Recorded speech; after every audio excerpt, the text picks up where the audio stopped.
नमस्कार दोस्तों, मैं Lokendra fresh air gardening YouTube channel में आपका फिर से हार्दिक स्वागत करता हूं। स्वच्छ वातावरण और स्वस्थ तन मन के तहत इसी पवित्र उद्देश्य के साथ मैं आज आपको बागवानी के एक बेहद उपयोगी पौधे नींबू के बारे में विशेष जानकारी दूंगा, जिसमें आप पौधे की कौन सी नस्ल लगाएं, पौधे का किस प्रकार से चयन करें, पौधे की कौन सी खाद दें, पौधे का गमले का चयन, वातावरण, ग्राफ्टिंग वगैरह, रख रखाव संबंधित इसी सभी चीज़ों के बारे में जानकारी दूंगा।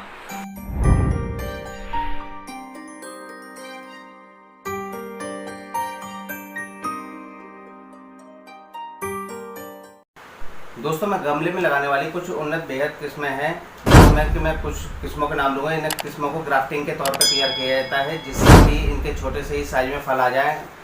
गमले में लगाने वाली कुछ किस्में हैं कागजी नींबू, बारहमासी नींबू, सीडलेस की चक्रधर किस्म होती है। ये बेहद उन्नत किस्में हैं, जिन्हें आप गमले में लगा के आसानी से फल ले सकते हैं।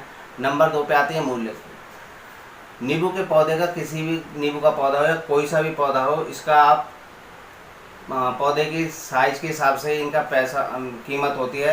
नंबर 3, गमले की मिट्टी को किस प्रकार तैयार करें। दोस्तों, जितने भी फल वाले पौधे होते हैं उन सबों को हैवी फीडर की आवश्यकता होती है, इसलिए हमें एक खास अनुपात में इसकी मिट्टी का तैयार करना पड़ता है। गमले की एक बार अगर मिट्टी तैयार होगी तो आपको ज़्यादा पानी से भी डरने की आवश्यकता नहीं। अगर बाय द वे किसी तरीके से अगर पानी ज़्यादा बढ़ जाता है तो उससे आपको घबराने की ज़रूरत नहीं है। उसके लिए मैं आपको एक खास तरीके के सॉइल बनाने के तरीके बताऊँगा। मान लीजिए एक भाग ये मिट्टी ले लीजिए, किसी भी फल वाले पौधे के लिए बनाने के लिए एक भाग मिट्टी ले ली, एक भाग ये रेत ले लीजिए,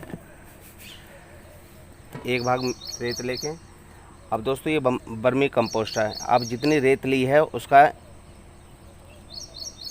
आधा भाग बर्मी कंपोस्ट डाल लीजिए इसमें। बर्मी कंपोस्ट डालने के बाद में दोस्तों ये नीम खली है, ये मार्केट में 50 से 60 रुपये किलो के बीच में उपलब्ध है। क्वालिटी के ऊपर निर्भर करती है। बस 60 रुपये से किलो अगर ज़्यादा मिले तो आप मत लीजिए। 60 रुपये किलो में बहुत आसानी से मिल जाती है। 50 से 60 रुपये किलो में ये नीम कवच की ये है। अब एक एंटी फंगल के लिए फंगिसाइड, जिससे कीड़े मकोड़े नहीं लगें, एक मुट्ठी से मिला लीजिए।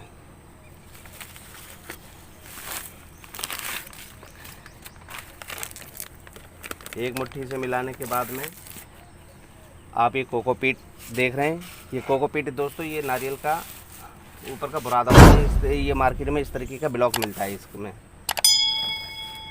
मार्केट में इसके ब्लॉक की कीमत 5 किलो के ब्लॉक होता है। ये इसके 160 रुपये मिलती है। उसमें से आप अपनी ज़रूरत के हिसाब से इतना ले लीजिए। और इसे ना पानी में भिगो के इस्तेमाल किया जाता है। इस तरीके से थोड़ी देर इसे पानी में भीगा रहने दीजिए। और दोस्तों ये होता है बोन मील पाउडर। आप किसी भी जो पेड़ पौधे की दुकान होती है आप उससे कहेंगे तो ये बोन मील दे देगा। एक मुट्ठी बोन मील पाउडर मिला दीजिए इसमें। अब ये देखिए दोस्तों कितना हो गया ये मोटर। ये पानी सोख लेती है बहुत तेज़ी से। पानी को सोखने के साथ ये सब मिश्रण एक मिट्टी को पोरस बनाने के लिए काम में आएगा और ये बरकरार नमी रखेगा इसके आपके गमले के उसमें, आपके गमले के मिक्सचर में ये नमी बरकरार रखेगा। इस तरीके से आप इस्तेमाल करते हैं इसे।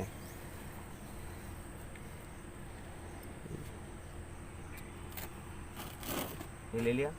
अब दोस्तों हम थोड़ा सा इसमें सल्फ़र फंगिसाइड मिलाएंगे।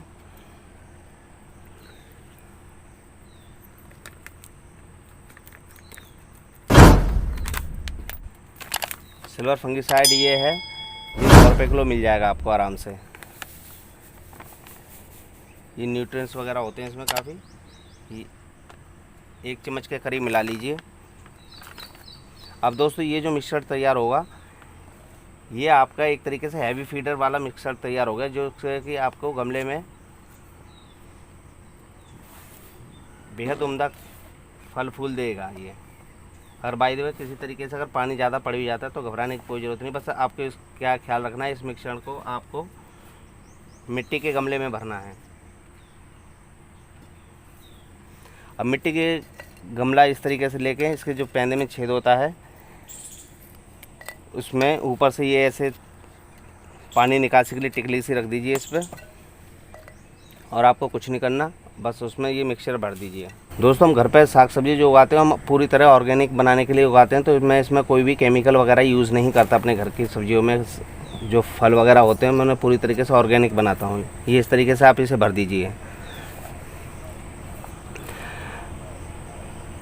इस तरीके। अब दोस्तों अब बात आती है गमले के चयन की। किसी भी पौधे को लगाते वक्त उसके गमले का चयन बहुत आवश्यक अहम भूमिका निभाता है। अब दोस्तों देखिए, ये मेरा पौधा है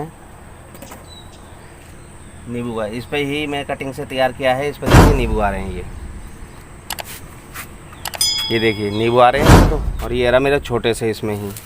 अब इसमें मैं आपको जड़ें दिखाता हूँ, अभी निकाल के आपको ये मैं दिखाऊंगा इसे लगाने के तरीका। इसमें देखिए दोस्तों, इसमें आपको साफ जड़ें दिखाई दे रही होंगी ये दोस्तों देखिए। और इतने ही छोटे पर अगर आपका सही तरीके मिश्रण तैयार हो गया तो आपको इतने ही छोटे से कम मिश्रण में भी आपको भरपूर नींबू वगैरह मिल जाएंगे। अब दोस्तों इसे लगाने के तरीका मैं बताता हूँ। अब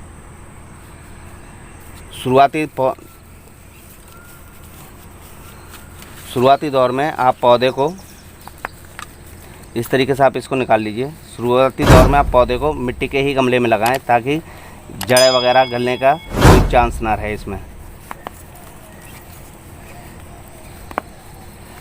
से आप निकाल लीजिए। रेते में ही लगा हुआ है पौधा है ये दोस्तों देखिए कितनी बढ़िया रूट आई हुई है इस पर। अब आपको इसे लगाने के लिए क्या करना है, आपको पहले से एक छोटा सा गड्ढा इसमें बना लें गमले में ही।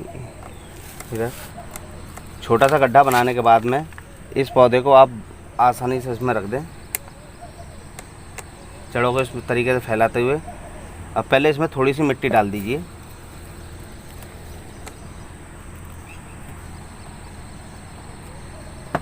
मिट्टी डालने के बाद थोड़ा सा इसमें पानी डाल दीजिए। कोकोपीट का ही पानी था ये। अब आपका ये पौधा सेट हो जाएगा। अब आप इस मिश्रण को पूरी तरह भर दीजिए। इस मिश्रण को भरते वक्त दोस्तों एक खास बात ध्यान रखनी है कि आपको गमले का 1 से 1.5 इंच 2 इंच करीब भाग खाली रखना है, जिससे कि आपका पानी इसमें आराम से रह जाएगा। अब दोस्तों ये देखिए जैसे जैसे अब ये मान लीजिए इतना बड़ा पौधा हो गया है। अब इसे मैंने लगा रखा है प्लास्टिक के टब में लगा रखा है। यहाँ देखिए दोस्तों ये प्लास्टिक के टब में लगा रखा है ये मैंने।